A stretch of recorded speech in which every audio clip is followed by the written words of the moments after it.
Hi, I'm Christine from Poised for Success, and today I'm going to be talking about a topic that I've been asked about quite a lot over the years, and that is, how do you get started making a canine musical freestyle routine?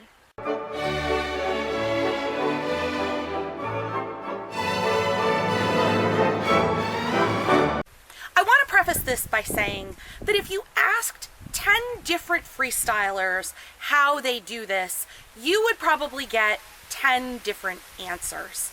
Unlike creating an agility course or a rally course, when you create canine musical freestyle routines, you're not just making sequences of behaviors.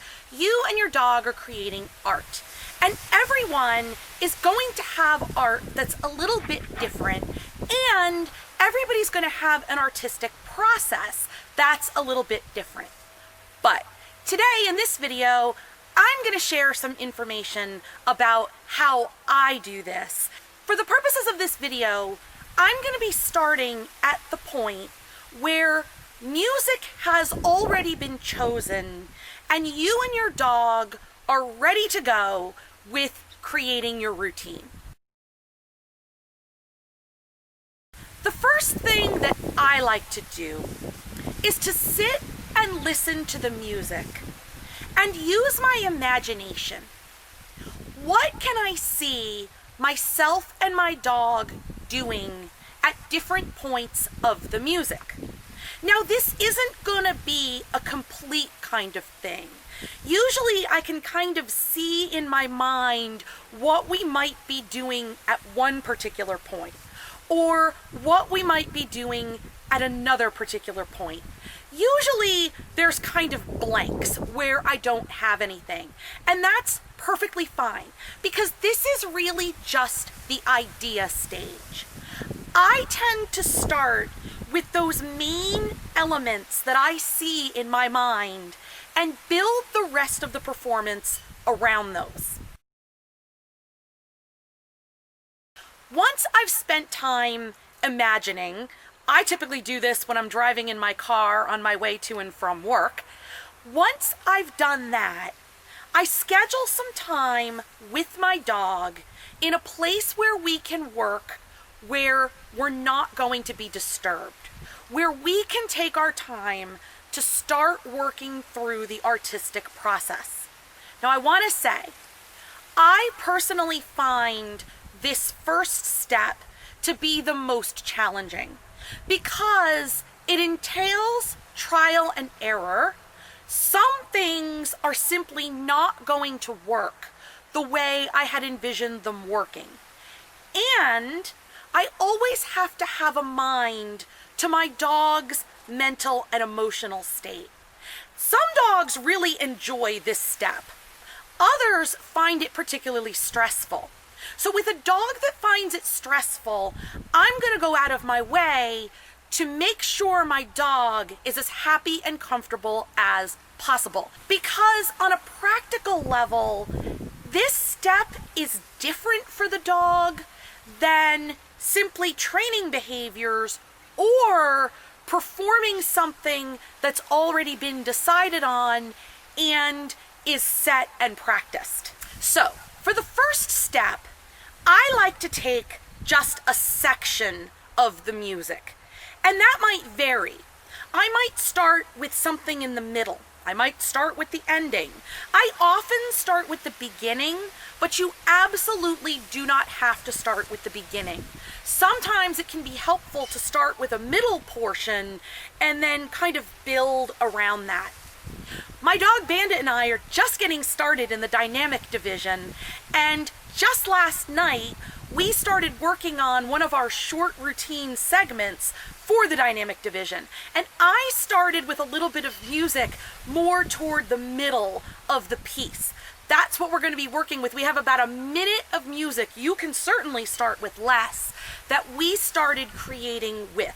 We are not trying to choreograph through a whole song.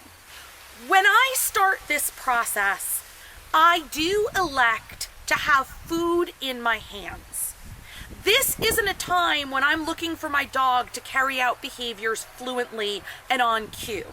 This is a time when I want to see what behaviors flow well to the music. How do the sequences work? What is the timing? And most important of all, how does my dog respond to these movement phrases? So I personally choose to take finished product training out of the picture at this stage, and I hold food in my hands. I don't lure my dog typically by the nose, but I do make food very visible to kind of show my dog, I want you to spin here. I want you to back up here. I want you to do leg weaves here. Because again, what my dog and I are doing is seeing how it works. What is the timing? And how does this particular movement sequence work for my dog? All right, so the first thing I'm going to do is play the segment of music that we're working with and try out any of the ideas that we have. When I was working with Bandit last night, my initial idea was to start off having him go around a prop, come back to me and leg weave, go back around the prop, do a big circle around it with him on my right side, and then have him circle the prop several times with myself going in the opposite direction. So we put on the music and we tried it out. And this is what we got.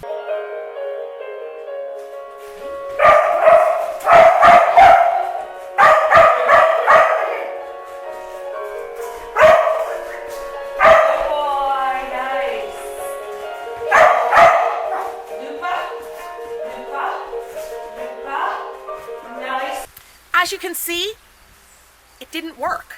And that happens sometimes. Sometimes what you think is going to work when you first start doesn't.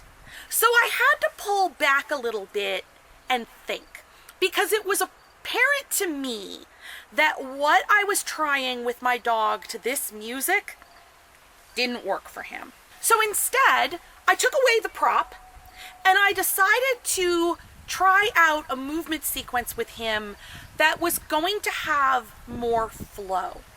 So instead of the prop move, we started off with a set of scallops. We moved from the scallops into kind of a big and flowing sequence of switches.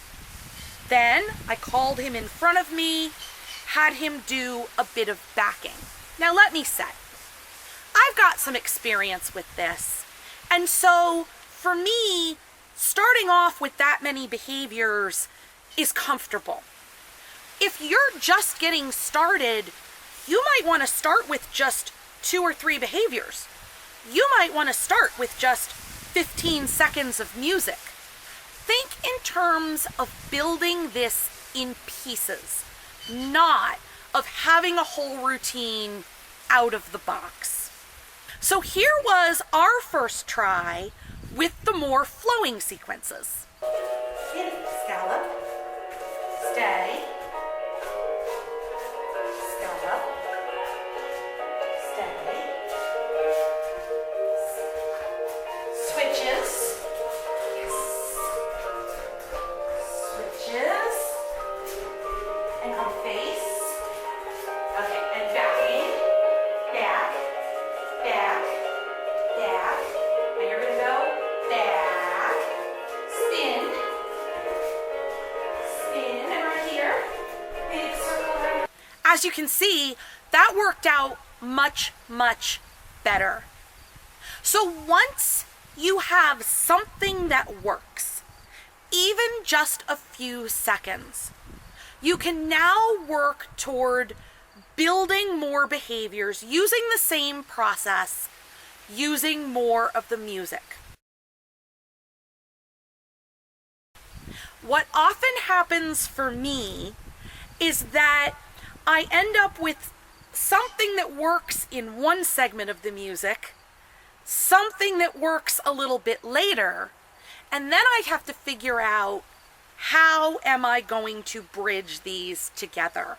So that would then be another consideration. For this sequence, we ended up with the first segment that you just saw, and then a section at the end where Bandit did a lateral away from me, a pivot, and then a set of leg weaves to end it off. And I had a blank space in the middle. I had a friend with me and we brainstormed a little bit, and we came up together with the idea of just doing a large flowing circle in the middle that would really feature Bandit's beautiful movement to this music. We tried it and it worked. That's lovely. Circle. Circle. Pivot. Pivot. Pivot. Nice. Through. Through. Through. Sit. Pop. Yes.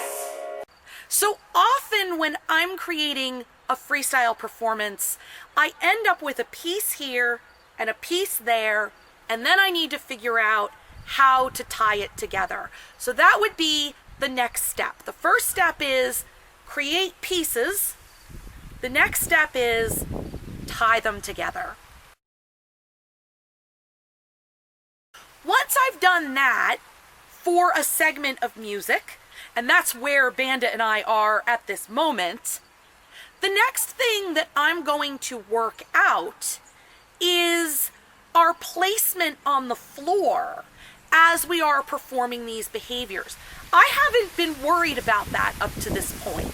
I've been thinking in terms of what are we going to do and how is it going to fit to the music. Now I need to think about where are we going to be and how are we going to travel around our space in a way that looks good on the camera. So what I'll likely do is try out a couple different things and video, and then watch those videos and decide what works the best. Next, I'll work out our cues and what I'm going to be doing with myself. Again, I haven't been worried about that up to this point. I've been focused strictly on my dog's movements and how the moves are going to work to the music. Now, I'm going to figure out, how am I going to signal my dog? Am I going to use a physical cue here? Am I going to use a foot to show my dog where I want him to go? I work out all of the body language, and then the next step is to try it again with the dog to make sure that all works. Because again, sometimes we think a dog is going to read something one way, and it turns out to work very differently. Finally, once we've worked out the movements for the sequence, I'm sure my dog is happy and comfortable with them. I've worked out where we're going to place everything, and I make sure the timing works with the music. I've got the cues and my body language set. So the next step is going to be practice. My dog and I are going to practice this sequence. I might use some back chaining. I'm going to use a high rate of reinforcement, but I'm also going to transition my dog off of me having food in my hands to empty hands and rewarding first with food out of my pocket, and then depending on the venue and what's allowed, if it's for Poised for Success, I might leave it in my pocket. If it were for another venue, I'm going to need to work on having the food off of me. Now I have a segment of a freestyle routine. I'm ready to work out my attire and set up my video camera and film. Now, if you're working on a longer routine, either for the Master Performer division or for a specialist title down the road, or perhaps for another freestyle venue, it's just a matter of going through this process with each segment of the music that you'll be working with, and then eventually putting it all together. Does it sound intimidating? Well, it kind of is. Putting together canine musical freestyle performances is a challenging undertaking. But the good news is, the more you do it, the easier it gets. You're gonna find your system that works for you and your dog. Yours might be a little bit different from mine, and that's okay. Once you work that out, you and your dog will be off and dancing. So that's just a general overview of how I go about putting together canine musical freestyle performances. If you have any questions, you can post them in the comments or join the Poised for Success Freestyle Facebook group. And I look forward to seeing you in the next video.